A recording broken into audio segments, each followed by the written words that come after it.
First story. I woke up with a throbbing pain in my head, the metallic taste of dried blood in my mouth, and a sense of confusion that enveloped me like a heavy blanket. The accident.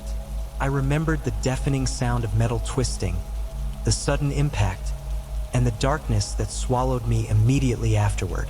Now I was in a bed. The strong smell of disinfectant and the low hum of machines were the only signs of life around me. I opened my eyes, blinking against the cold, sterile light of the ICU.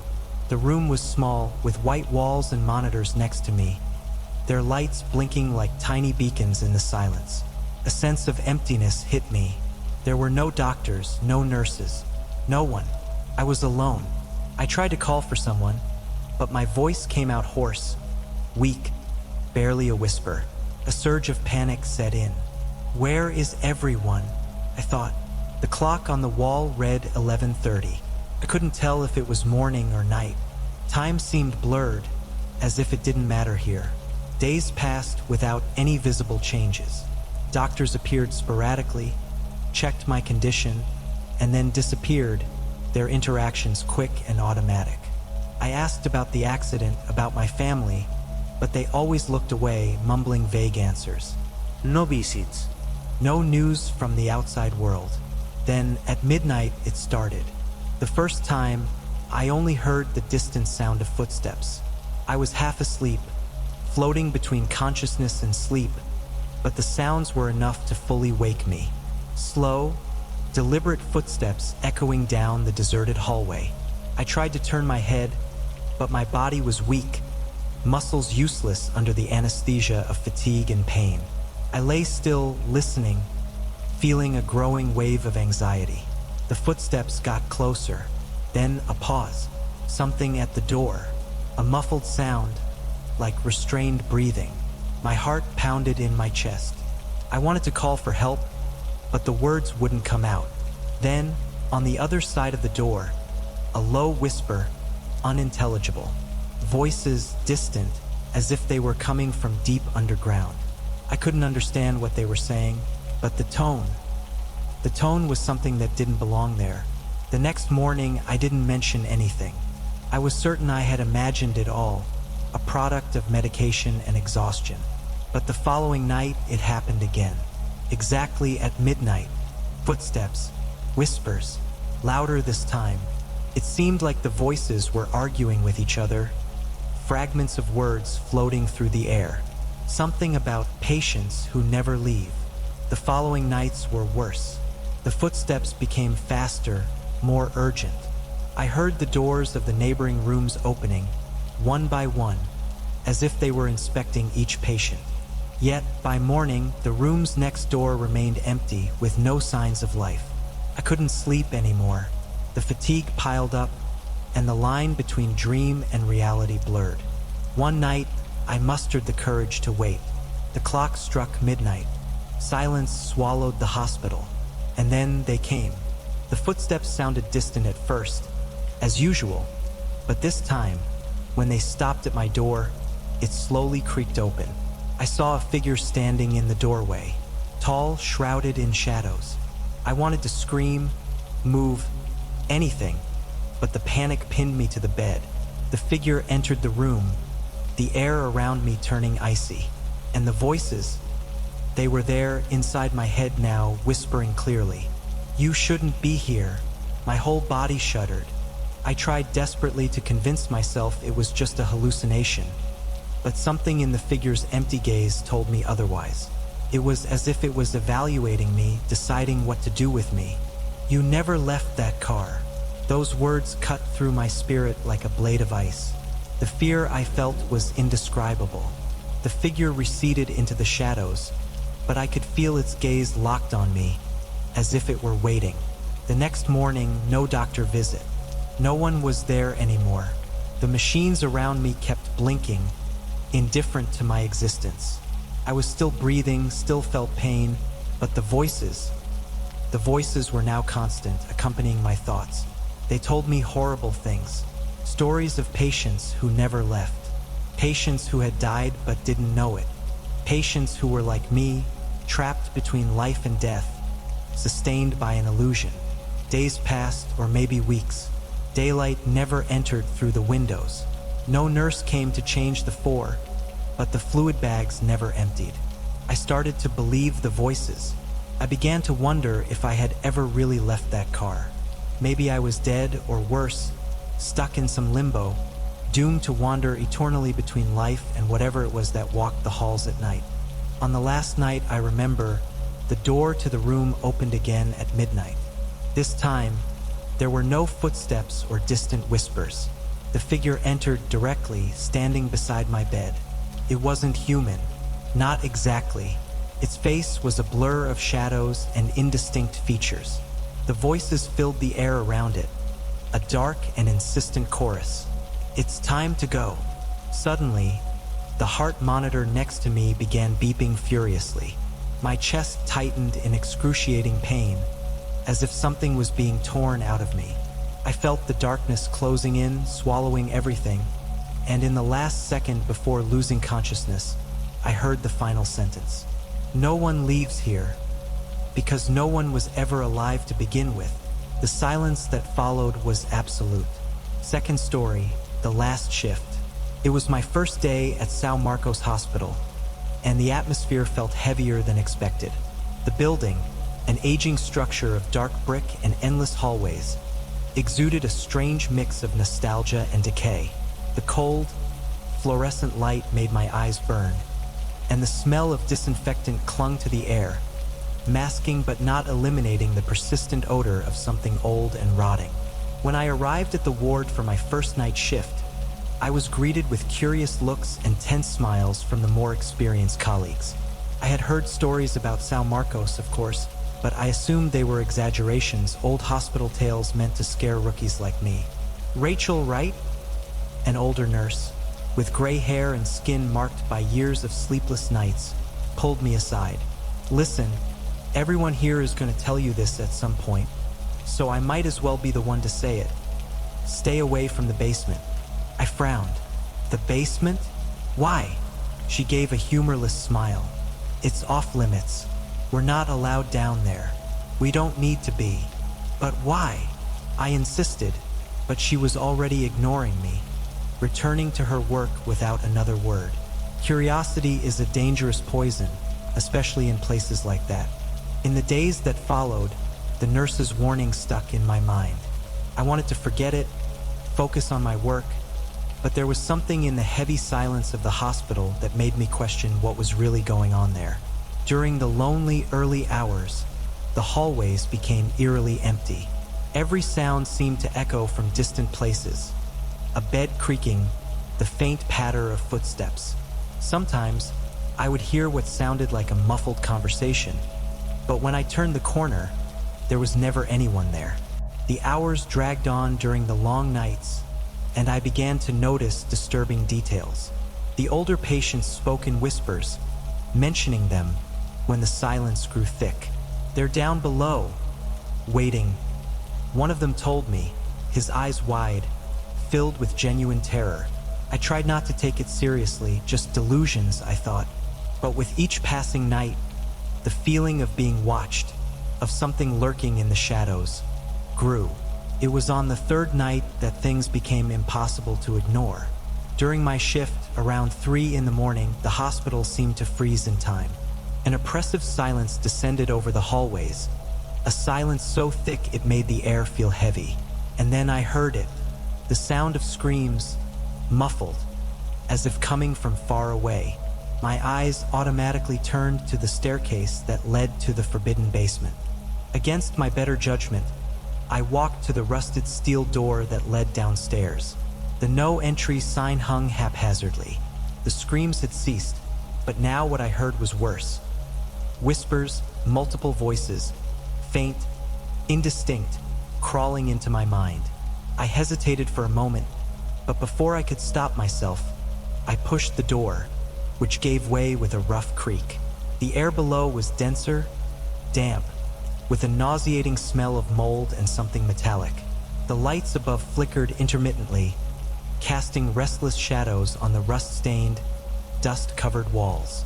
My footsteps echoed strangely loud as I descended the steps, and every inch of that place seemed soaked in an ancient malevolence, almost tangible. The basement corridor was narrow, with heavy metal doors on either side. I remembered the stories, the rumors circulating among the staff. In the 1970s, the hospital had been the site of macabre experiments on psychiatric patients. Alternative treatments, they called them. Shocks, isolation, lobotomies, everything hidden from the press and families. Many patients never left.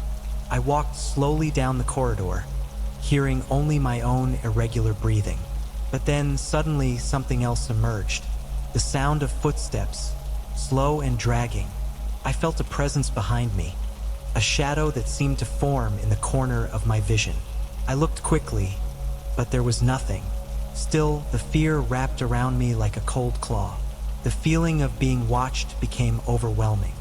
The walls seemed to close in, and the metal doors, once closed, were now ajar, creaking softly. And then I saw them. At the end of the hallway, two figures materialized, nebulous and trembling like ghosts, dressed in old patient uniforms, their faces twisted in pain and despair. They began to walk toward me, their eyes glazed, dead, but fixed on me. My body froze. They didn't seem human, but shadows of people who once lived. I heard whispers around me, and the doors began to slam one by one, louder each time, as if something was trying to escape from inside. The muffled screams returned, louder now, closer. My legs finally responded, and I ran, sprinting back down the corridor as the ghostly figures slowly, inexorably, closed in like predators sure their prey couldn't escape forever. I stumbled up the stairs, my heart racing. The steel door was in sight, and I threw myself against it, slamming it shut with a bang. My chest heaved, my ears buzzing with the effort of trying to process what I had just seen. At that moment, something clicked. The figures, the screams, they weren't just memories from the past. The hospital wasn't just haunted by old stories. Something much more alive, much more hungry, was down there, and I had opened the door. In the following days, I tried to warn my colleagues, but the looks they gave me were full of pity, as if I were just another victim of exhaustion. No one believed me. They pretended not to hear, not to see, maybe because what lurks in the basement only reveals itself to the new. To those who haven't yet learned to ignore the evil that crawls through the hallways. Now, every night I hear the whispers. They call for me, and I know that soon I will be the next to go down. Not out of curiosity this time, but because I won't have a choice. The basement never stays empty for long, and at São Marcos Hospital, the last shift is always the longest. Third story, the fourth room. St. Andrew's Hospital was a colossal concrete structure, known as much for its prestige as for the dark stories the hallways tried to silence. It was the kind of hospital where legends grew in the shadows, whispered among residents during long night shifts. Megan Carter, the newly promoted chief surgeon, was never one to believe in superstitions. Always rational, always focused on science. But there was something in the air at St. Andrew's that defied logic. Something that, no matter how hard I tried to ignore, was lurking. And that thing had a name, the fourth room. In my first week, I heard the rumors. Operating room number 4 had been sealed off for decades. Apparently, it was used in the 1970s until one day, an emergency surgery ended in disaster. All the doctors and nurses involved in the procedure died in inexplicable ways. Some still in the hospital, others outside, as if they had been hunted by something invisible. Since then, the room had been sealed, untouched, mentioned only in nervous whispers down the corridors. "It's closed for a reason," a resident told me one night. "Patients who go in there never come out, and neither do the doctors." I laughed, as I always did in the face of disbelief. Medical superstitions. They should focus more on the living patients than on legends, don't you think? But fate likes to test arrogance. It was a Friday night, one of those chaotic emergencies that happen when the entire city seems to get into simultaneous accidents. All the operating rooms were occupied. except one. The only available place is room 4, the head nurse said, her voice trembling. She waited for me to say something, to refuse, but there was no time. The patient needed immediate surgery. "We're using room 4, I ordered. The team hesitated for a second, exchanging uneasy glances, but no one dared to challenge a direct order. As we entered the room, an unexpected cold enveloped me, as if the air was thicker there, almost solid. The ceiling lights flickered slightly, and the smell was strange. Not the usual disinfectant, but something metallic and sweet. I tried to push away the feeling of discomfort as the team prepared the patient. "Beginning incision," I announced, and the scalpel cut into the skin. Everything seemed normal for a few minutes, but then the lights began to flicker, blinking in an irregular rhythm. The heart monitor went off. The patient's heartbeat accelerated for no apparent reason. I looked at the anesthetist, who checked the equipment with a growing expression of confusion. "He's reacting strangely to the anesthesia," she muttered, adjusting the levels. I continued the surgery, but the feeling that something was wrong only grew. The environment felt suffocating. The shadows on the walls seemed to move on their own, as if something was lurking, getting closer. And then, the patient started bleeding. A lot. "I need more gauze," I requested, my voice firm, trying to ignore the panic rising in the back of my mind. The monitors started beeping in unison. The entire room seemed to pulse with chaotic energy, an invisible pressure that made my heart race. I looked around, and for a second, I swear I saw something move in the shadows at the back, near the instrument cabinets. A tall, indistinct figure just standing there, watching. I closed my eyes and took a deep breath. "Focus, Megan," I thought.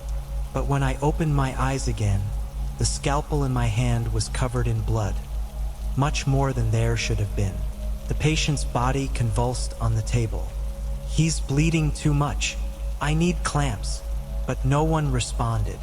I lifted my head and saw that the room was strangely silent. The team was simply gone. The monitors still beeped. The patient's body still writhed. But the room was empty except for me and the shadows. I could feel something moving around me, a presence that seemed to brush against my skin, an overwhelming sense that I was being closely watched. Very closely. With my heart in my throat, I tried to finish the surgery, but my movements were slow, as if something was draining my strength. The shadows in the room stretched, snaking across the walls like living smoke. I heard whispers coming from all directions, voices I couldn't understand, but whose intent was clear. They were closing in. The patient's heart monitor finally emitted a long, continuous beep, the sound of death. I looked at the patient's face. His eyes were open, fixed on me, empty and frozen in the horror of his last moments. The scalpel fell from my hand. Suddenly, the lights went out completely, plunging the room into total darkness. The silence was terrifying, except for the whispers that now seemed to come from inside my own head. I knew I had to get out of there, but my feet felt glued to the floor. When the lights flickered back on for a brief moment, I saw something. A figure, tall, deformed, with distorted limbs and a face without any clear features, hovered beside the operating table. It didn't move, just watched me. The air became icy and thick, and I knew, in that moment, that the legend was real. Something much older, much more malevolent, inhabited that room, and I had awakened its hunger. I ran, stumbling out of the room, the sound of my own heartbeat so loud it drowned out the screams of terror stuck in my throat. When I reached the hallway, the team was there, looking at me with wide, confused eyes. "The patient?" someone asked. I looked back and saw the doors to room 4 slowly closing. The monitor inside still beeped, but I knew no one was alive in there anymore. I don't know what happened to the body. No one went in to check. The hospital fell silent on the matter. Since that night, I haven't been able to enter an operating room without feeling that presence behind me, watching. The lights still flicker, and sometimes I hear the same whispers echoing through the hallways. I know the legend is real. Room 4 isn't just haunted by ghosts of the past. It devours those who dare enter. And I feel that soon it will be my turn, because no one leaves the fourth room unscathed. Fourth story, the patient in room 13. I, Dr. Alan Foster, always believed that fear of the supernatural was just a manifestation of the unknown, a failure of understanding. When I joined Ridgewood Psychiatric Hospital, I saw an opportunity to apply logic, science, and my clinical skepticism in an environment saturated with stories I considered absurd. As a psychiatrist, I treated fragmented minds and distorted visions, but I was never able to accept the idea of something beyond the reality we know. At least, not until the patient in room 13. It all started with a simple assignment. The isolated wing of the hospital, a place where the most severe cases were kept, was always surrounded by a somber atmosphere. It wasn't the kind of wing that inspired confidence in newcomers, and room 13 was avoided by everyone. When I received the file, or lack thereof, on an unnamed patient with no medical history, confined there for months, I assumed it was just an administrative error. I would be the first to discover what was going on. Upon arriving at the wing, the atmosphere was heavy, but I ignored the feeling. The hallway leading to room 13 was darker than the rest of the hospital, as if the lights had given up trying to work properly there. Something was wrong with the very architecture of the place, as if the corridors were slightly misaligned, designed to confuse. "You're really going there, doctor?" a nurse asked, her voice trembling slightly. "No one's gone into room 13 since he arrived. It's not safe." I laughed dismissively. "Safe? We're in a psychiatric hospital, not a haunted house." But there was something in her eyes, a genuine primal fear, that made me hesitate, if only for a moment. Still, I pressed on. Room 13 was at the end of the hallway. The door was made of solid metal, and outside, there were deep scratch marks, as if someone had desperately tried to escape from inside. When I entered, I was greeted by the smell of mold and something metallic, like dried blood. The man sitting in the center of the room was motionless, his back to me, staring at the wall. The only light came from a small high window, casting distorted shadows on the floor. The walls, once white, were covered in strange symbols, drawn with what appeared to be charcoal or something darker. They formed patterns that, in some way, disturbed my mind, as if looking directly at them was wrong. "Do you understand what you're doing?" I asked, more to break the silence than expecting a response. He didn't move. I approached, trying to evaluate the patient. He was thin, with scars across his body that seemed old. Something was wrong with his eyes. Even in the dim light, I could see they were a deep blue, almost lifeless, and seemed to pierce through everything around, including me. He began murmuring softly, and at first, I thought it was just common delusion. But the words, they weren't in any language I knew. That was the first day. At night, I couldn't sleep. The images of the marked walls played over and over in my head. Even when I closed my eyes, I saw those patterns, as if they were etched into my eyelids. I began hearing the same murmur the patient emitted, echoing in the shadows of my apartment. It was as if, by entering that room, something had latched onto me, something that didn't want to let go. I returned to the hospital the next day, determined to find out more about the patient. I went to the archives, trying to locate any records, but to my surprise and irritation, he simply didn't exist. No admission, no medical history, nothing. I asked administration, who shook their heads, saying he had arrived months ago, brought in by an ambulance that was never recorded. The hospital kept him there, but no one knew how he got there. As the days passed, I began to notice changes in the hospital. The atmosphere became more oppressive, heavier. Some of the patients reported seeing shadows along the walls, while others mentioned hearing the continuous murmur of the man in room 13, even though they had never been near that wing. I became more and more obsessed. I was convinced there was a rational explanation, an answer hidden in the layers of the patient's disturbed mind. One night, I went back to room 13 again, determined to confront him. When I opened the door, I found him standing, his back to me, his hands trembling as he drew the same symbols on the walls, tirelessly. But this time, something was different.